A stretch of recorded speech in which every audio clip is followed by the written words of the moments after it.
besoin aujourd'hui. Nous concrétisons une vision du territoire qui passe par un développement économique, c'est-à-dire par la création de valeur, la création de richesse, autour de la filière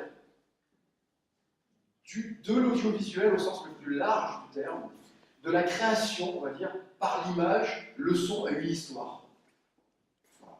Hein, donc c'est le cinéma, c'est la télé, c'est la série, c'est le court-métrage, c'est la publicité, c'est le journalisme, c'est le jeu vidéo. Et avec la convergence des supports, on sait très bien qu'il y a à chaque fois des spécialisations dans l'écriture et dans la technologie, mais qu'il y a également des passerelles entre tous ces métiers.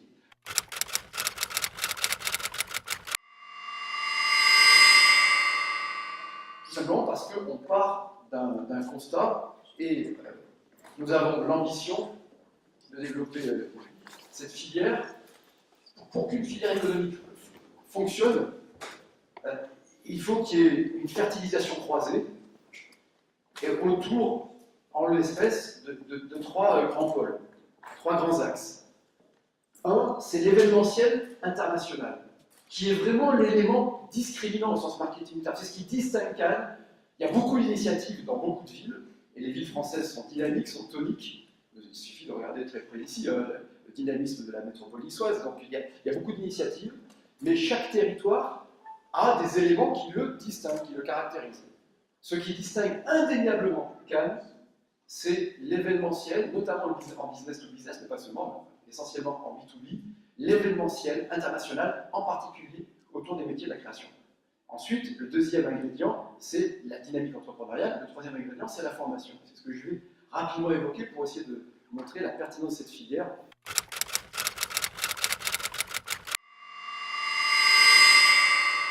Nous avons parmi les atouts de Cannes, bien évidemment, l'atout d'un territoire attractif, de la Côte d'Azur, donc, hein, c'est simple, hein, c'est de Menton à Saint-Tropez, si on devait résumer. Donc c'est justement cette dimension internationale qui la distingue. La Côte d'Azur, et je salue la directrice de la commission du film, Stéphanie Gac, qui est ici présente, est la deuxième lieu de tournage après Paris-Île-de-France. Donc c'est le plus grand hors Paris-Île-de-France. Et au sein de cette Côte d'Azur, il y a notamment Cannes, et depuis qu'on a mis en place un bureau des tournages, on voit une croissance depuis une dizaine d'années, et cette croissance continue sur les prises de vue réalisées sur des longs métrages, des séries de publicité, 87 en 2015, 151 en 2016, 210 en 2017, et on va péter les compteurs en 2018. Puisqu'on est, de mémoire, je crois qu'on est déjà à 150 tournages au moment où on parle, sur le territoire cannois. Donc, un atout évident, et bien sûr, je le disais, le premier point, c'est l'événementiel international.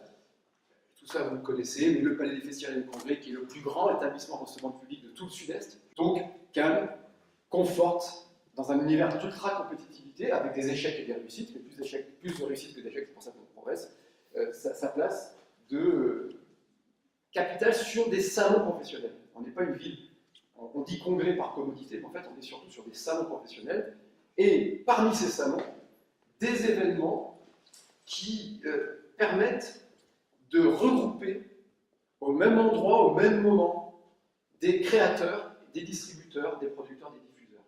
Et il n'y a pas l'équivalent, objectivement, je pense, ce que dit tout le monde, d'un lieu qui met en connexion de la même façon la création et la diffusion de cette création. Le Festival de Cannes en est la quintessence. C'est une sélection, des sélections indépendantes et un marché du film, qui est le premier marché du film au monde. Alors, c'est pas un gros marché parce que le cinéma est une petite industrie. C'est aussi de la poésie, comme les séries. Dès qu'il y a de la création, il y a de la poésie. Et en l'occurrence, les séries et le cinéma ont beaucoup de points communs, notamment d'être des industries et d'être artistiques. Mais Cannes, à travers certains événements, et cette liste n'est pas exhaustive, se veut et renforce ce rôle de carrefour de la collectivité, de la connexion entre un acte artistique et un acte commercial. Et donc, le Festival de Cannes en est l'étendard, je viens de l'évoquer, mais comment ne pas citer aussi le Midem qui est le survivant de l'industrie musicale, enfin de l'ex-industrie musicale, et qui a connu le paradoxe unique dans l'histoire du monde, où on a eu une consommation qui a augmenté et un marché qui a rétréci. Entre les deux, il y a eu le piratage, et aujourd'hui, la musique repart dans un nouvel modèle économique. Enfin, ça y est, on y est, on en entend parler depuis 15 ans, mais il y a un renouveau du volume financier commercial de la musique. Et la bonne nouvelle, c'est que pour la première fois depuis 20 ans, le Midem, qui était un grand événement il y a 20 ans, puis qu'on a vu baisser, qu'on a voulu garder comme marque avec Reed Midem et la ville de Cannes, hein, qui en est un financeur, pour parler clair, eh bien, le Midem est en train de rebondir, et j'étais avec Paul Zilk avant-hier, et donc pour la première fois, on a une augmentation des prévisionnels de fréquentation du Midem. Donc sur la musique. Festival Midem, ce sont des marques anciennes, comme le Cannes Lions, qu'on appelait autrefois Festival de la publicité, puis l'International Advertising Festival, qui est devenu le festival de la créativité, qui est un énorme événement de la création mondiale. Vous connaissez tous ces certainement plus gros avec le festival. Selon les années, le Cannes c'est devenu un événement énorme. Bien sûr, le Midcom, en pleine croissance, au mois d'octobre, le premier rendez-vous international des créateurs d'audiovisuels, organisé par Reed Midem, et bien sûr le MIP TV. Et le nouveau-né, ce n'est pas l'objet du point presse d'aujourd'hui, et vu votre référence, on peut dire de la conférence de presse, mais c'est Cannes Série, annoncé depuis 10 ans, retardé pour tenter quelque chose de commun avec le ministère, et finalement lancé, réalisé, concrétisé, et avec une édition 2019 qui s'annonce en pleine croissance avec de nouveaux partenaires qui nous rejoignent, notamment du côté de la diffusion et de la production des grandes marques. Mais pour nous, quand on crée Cannes Série, vous comprenez, l'enjeu est majeur. C'est de continuer à faire en sorte que la Côte d'Azur soit le lieu de rendez-vous du professionnel de la création audiovisuelle, ni plus ni moins. C'est pourquoi, voilà, évidemment, je suis très heureux de la première édition. Le numéro 0 est tenté au mois d'avril, à cheval sur le MIP TV, mais qui commence avant le MIP TV, qui a son indépendance, sa souveraineté artistique. Mais Cannes Série, voilà, sera un événement qui va s'inscrire durablement dans le paysage international. Et notre ambition, plus que jamais, est aujourd'hui confortée par les derniers partenaires qui nous rejoignent. Ce sera l'objet de notre conférence de presse. Ça va faire du bruit sur Cannes Série. Nous avons vocation à faire la plus grande semaine de la télé, de l'écran, de la création au monde, avec Cannes Série MIP TV sur 8 jours. Et donc, cette opération, elle s'inscrit dans cette dynamique. Et ça, c'est ce qui nous distingue, on peut passer au slide suivant, merci, c'est ce qui nous distingue à l'international, encore, c'est ce lieu de rencontre. Et bien sûr, pour que l'idée, dans cette filière d'économie créative, c'est d'utiliser cet événementiel international comme un catalyseur de création entrepreneuriale. Moi, j'ai toujours été frappé de dire, on a les plus grands producteurs, les plus grands réalisateurs, les plus grands distributeurs, les plus grands scénaristes, et c'est majeur pour nous, les plus grands critiques, les plus grands marketeurs présents, c'est formidable, ça crée de la retombée, c'est déjà très positif, mais comment faire en sorte qu'il y ait une meilleure irrigation de toute la ville, toute l'année, par ces événements? On le fait à travers l'éducation artistique et culturelle, mais on doit avoir également une irrigation entrepreneuriale, utilisée comme un carburant au développement entrepreneurial et à l'initiative entrepreneuriale. C'est pourquoi je suis très très heureux que Sébastien Savard, on lui a remis la médaille d'or récemment. L'histoire d'Adastra, pour nous, c'est la première des pépites locales d'une entreprise jeune, née à Cannes, sur notre pépinière d'entreprise, et qui devient aujourd'hui une société de prod et de distribution extrêmement performante, et c'est une fierté locale, parce qu'en racontant cette belle histoire, on peut générer d'autres vocations, évidemment, c'est au-delà du plaisir de se voir et de se saluer. Donc, c'est de créer un projet économique et culturel basé sur l'évolution du contenu. Plus que jamais, la clé de tout, c'est le contenu. Et plus que jamais, dans le contenu, une des clés majeures, la clé majeure, en mon sens, c'est l'écriture. Donc, c'est véritablement d'avoir un projet économique culturel à l'année basé sur l'évolution des contenus, qui s'appuie sur l'événementiel international, qui renforce l'événementiel international, et également sur les modes de diffusion, avec, bon, je ne reviens pas, avec des casques de réalité virtuelle, et je vais un peu plus citer Adastra, mais et cette convergence des supports qui posent des questions fondamentales, y compris sur l'économie de la création du visuel, je ne reviens pas sur des questions Netflix et compagnie.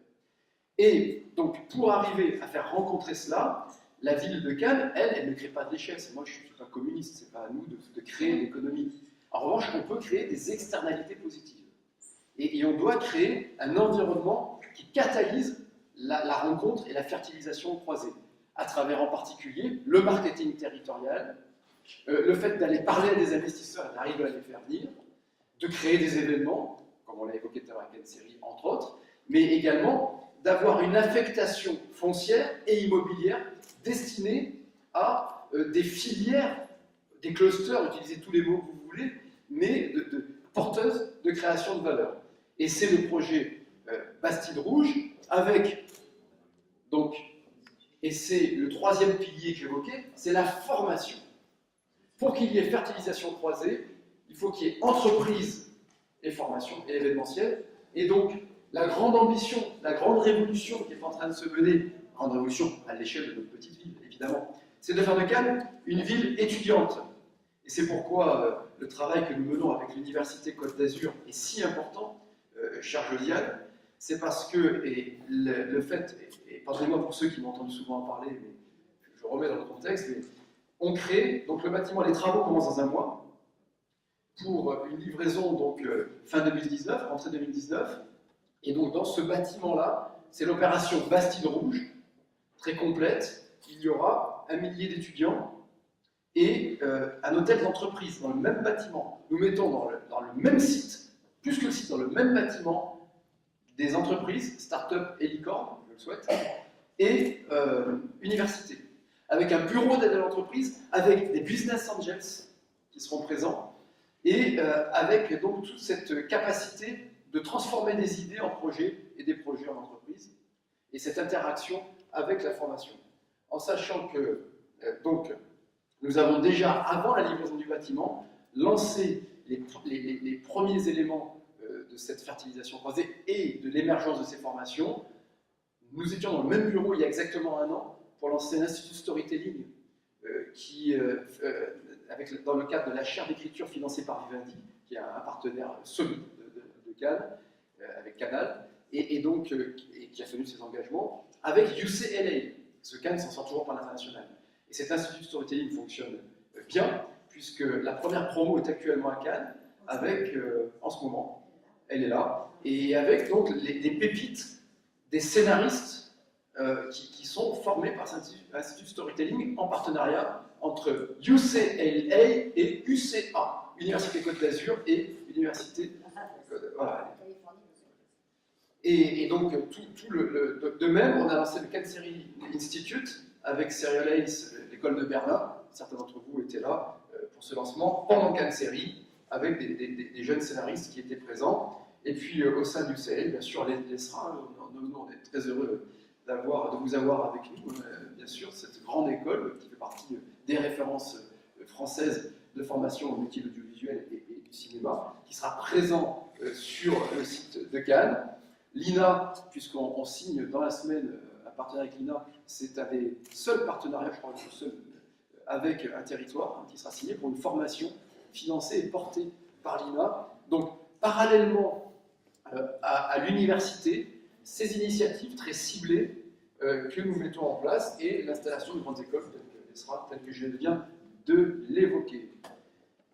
Une pépinière d'entreprise, elle existe déjà, elle a été ouverte en 2014, c'est un succès, on la modernise, on la dynamise. Je salue Michael Camilleri, ici présent, qui est le directeur du service développement économique de l'agglomération Cannes-les-Reims, et aujourd'hui on a nos pépites, dont Adastra, qui sont présentes. C'est pour ça que ça s'appelle Bastide Rouge, c'est parce qu'il y a une Bastide Rouge. Puis ça renvoie à l'aspect provençal. Donc, avec toute la filière French Tech, etc. L'hôtel d'entreprise, je viens de l'évoquer. Donc, il y aura une centaine de start-up dans les mêmes bâtiments que l'université, et pour apporter une offre cohérente avec des services et avec du service mutuel, de l'utilisation, dans un site qui c'est très beau. On a eu un concours d'architectes, on a eu 86 architectes qui ont été candidats, dont les plus grands noms internationaux. Et avec le jury universitaire, on a retenu un jeune architecte talentueux, français d'ailleurs, qui était retenu, je trouve le bâtiment a beaucoup d'ailleurs. On vous donnera tout ça. Ça, c'est l'intérieur du bâtiment, donc avec les salles d'amphi, les salles de cours et les locaux pour les entreprises. Il y aura 5200 m² de surface de plancher pour l'université, 2300 m² pour la cité des entreprises. Donc c'est en plus de la pépinière et de ce que l'on fait ailleurs. Une cafétéria Crous, des locaux communs et 140 logements étudiants qui seront faits avec le Crous. De même que le multiplex dessiné par Rudy Ricciotti, qui va donc jouxter le bâtiment universitaire entrepreneurial. On est sur le site de Bastide-Rouge, porté par des privés, 24 millions d'euros d'investissement sur un multiplex indépendamment du coût du terrain qu'on vend, donc c'est uniquement sur le bâti, et connecté de façon immédiate, c'est-à-dire qu'on peut y aller à pied ou à vélo, et puis cyclable, à un bassin olympique, plus un bassin de 25 mètres couverts, plus le stade Chevalier, plus le stade Coubertin, plus le Palais des Victoires, donc des équipements culturels, sportifs, qui créent de l'animation et qui créent de la qualité d'un campus à l'anglo-saxonne, pour des têtes bien faites et des têtes bien pleines, avec un bord de mer totalement rénové, dit Boca Cabana. Voilà la vision, vous avez vu un peu la vision aérienne, donc Bastide-Rouge, Palais des Festivals, Médiathèque Rothschild, et ici le multiplex, Cinéum, le bâtiment universitaire, les logements étudiants, un parking, et on crée un parking de 1000 places. Le Palais des Victoires, la piscine est juste là, des équipements sportifs, un hôtel, Kyrian, et la Bastide-Rouge, telle qu'elle existe ici, aujourd'hui, et bientôt on fera ces jolis jardins. À la française, ça rappelle un peu Versailles, tu vois, modestement. Ni Jupiter, ni Louis XIV ici, je suis un verbe correct. Voilà. Et donc, tout ça, on a déjà fait cette partie-là avec le bus à haut niveau de service, le BHNS, toute cette partie-là. Et une piste cyclable, BHNS, tout cela est fait, et on fera une rampe d'accès à l'autoroute ici, supplémentaire pour augmenter les capacités. Donc voilà la vie d'ensemble. Et donc, une vision globale de fertilisation croisée, une réalisation, ça, les travaux qu'on a fait le plus dur, c'est les parties administratives, et les travaux commencent dans un mois. Les travaux de dépollution du site ont déjà commencé. Avec donc, sur cette partie-là, Bastide-Rouge, un projet à 70 millions d'euros. Donc on commence à avoir des investissements importants. Hein. Alors c'est à l'échelle de Cannes, on est petit, nous, hein, on n'est pas une grande ville. Voilà, moi j'essaie de maintenir mon des visions, on est les Kyoru de... Je vois qu'il y en a qui ont des vraies références. Voilà. Donc enfin, un projet à 70 millions d'euros, et je pense qu'un des grands intérêts, c'est d'avoir trouvé des partenaires financiers privés, de façon importante. Voilà. Hop. Et surtout, sur cette vision globale de chaîne de création de valeur, l'approche géographique, c'est toujours extrêmement pertinent et nécessaire. Et donc, nous avons Technopole Bastide-Rouge que je viens d'évoquer, le Palais des Festivals que je viens d'évoquer, le terrain ici, le terrain de la médiathèque Rothschild sur lequel on envisage à terme de faire un Guggenheim ou un Beaubourg du cinéma. C'est un projet qui... on avait des très beaux porteur de projet, mais c'était insoutenable financièrement pour la mairie. Les choses sont en train d'évoluer, mais là aussi je fais du teasing, mais il n'est pas impossible que plus vite que prévu, on revienne vers vous pour vous présenter un projet en la matière. Et autre site à enjeu, avant d'évoquer l'objet du jour, ce sont les terrains de l'ex-site Ansaldo Preda. Et donc là-dessus, vous savez que c'est une friche économique depuis une dizaine d'années, c'était des anciens ateliers de réparation de wagons. Donc la ville de Cannes a bloqué, a figé ces terrains. J'ai personnellement bloqué toutes les opérations de promotion immobilière, j'ai un compte, enfin, pas trop d'infos, et puisque le consortium propriétaire du foncier, qui fait presque 6 hectares, vous voyez l'enjeu à Cannes, avec, donc, qui est le consortium de liquidation du Crédit Lyonnais. Et bon, c'est toujours pas fini, voilà. Tout ça ne nous rajeunit pas, avait bien évidemment beaucoup de porteurs de projets pour faire de la promotion immobilière classique. Nous avons inscrit dans le plan local d'urbanisme une sanctuarisation économique du site, avec sur ce site des possibilités de faire de l'activité nautique. On a beaucoup de demandes d'entreprises nautiques, donc on doit le traiter à l'échelle de l'agglomération de Michael. Également un village d'artisans, hein, que je souhaite concrétiser. On a une dynamique entrepreneuriale artisanale et peut-être la possibilité ou la nécessité de trouver une unité de locaux. Il faut être sûr que ce soit pertinent ou pas, parce qu'on a déjà des locaux à proposer aux artisans. Et bien sûr, d'en faire un objet, un terrain, soit pour le musée du cinéma que j'évoquais tout à l'heure, il y a 2 sites potentiels, soit pour accueillir des professionnels du tournage. Et aujourd'hui, nous travaillons pour envisager la réalisation de studios, dont un plateau de 8000 m², qui serait le plus grand d'Europe, sur ce site. On est en train de réfléchir à un des tours de table, Donc ce n'est pas un projet, c'est une idée, et donc je ne cache pas, mais sur laquelle on travaille.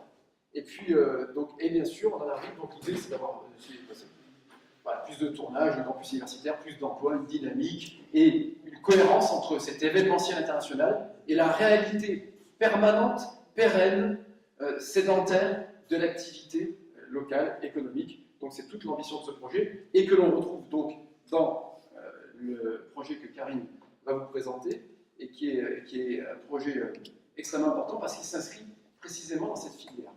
J'ajoute que je parle de cohérence à l'échelle de l'agglomération canoise. Et je tiens aussi à parler de cohérence à l'échelle des Alpes-Maritimes et de la Côte d'Azur.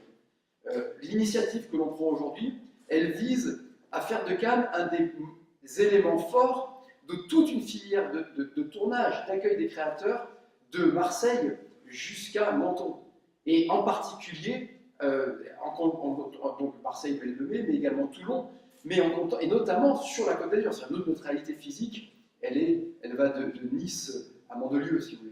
Et l'idée, c'est aussi de travailler en particulier avec Nice, et je me réjouis de la volonté de dynamisme de la Victorine, et j'ai exprimé auprès d'Éric Garando récemment, que vous connaissez tous et que j'ai très bien connu que lorsqu'il était directeur général du CNC, et puis dans toutes ses fonctions, moi je raisonne et je lui ai dit, mais je pense qu'il faut raisonner en une sorte, on devrait presque créer une holding, c'est-à-dire Côte d'Azur, avec une fertilisation croisée, non seulement au sein des territoires communaux ou intercommunaux, mais au sein de l'ensemble de la filière azuréenne. Et il est évident qu'on doit être un atout pour la Victorine, et que la Victorine doit être un atout pour nous. Il est évident que la Belle-de-Mai, on a des passerelles à faire avec la Belle-de-Mai, nous sur des tournages plus internationaux, ou sur des tournages plus sédentarisés et français. Mais l'idée, véritablement, et aujourd'hui, vu les formats que l'on prévoit, d'une part, lorsqu'on est sur les mêmes activités, on n'est pas sur les mêmes formats d'offres, et vu la différence thématique que l'on prévoit aussi, je pense qu'on a aujourd'hui, et d'ailleurs Eric était d'accord, et j'en ai parlé avec les élus du département, y compris avec le maire de Nice, on a tous les outils pour se renforcer mutuellement. Et c'est cela qui est, à mon avis, très important aussi dans la démarche que l'on suit. Donc, aujourd'hui, je vous présente le projet de Karine. On a tenu à vous présenter maintenant parce qu'il va se concrétiser dans les prochains mois. Et les riverains, eux, le connaissent, ils ont été consultés. Un certain nombre d'entre vous aussi, mais je crois qu'il était important que la profession, notamment cinématographique, représentée pendant ces 11 jours, connaisse ce projet qui s'inscrit, lui, sur de la post-prod, notamment, et dans le cadre d'une attractivité retrouvée de la France depuis que Fleur Pellerin a décidé d'étendre le crédit d'impôt, y compris à la post-prod. Voilà pour cette présentation de la signification de cette opération dans une approche cohérente, à la fois sur le plan géographique et sur le plan thématique. À vous, Karine.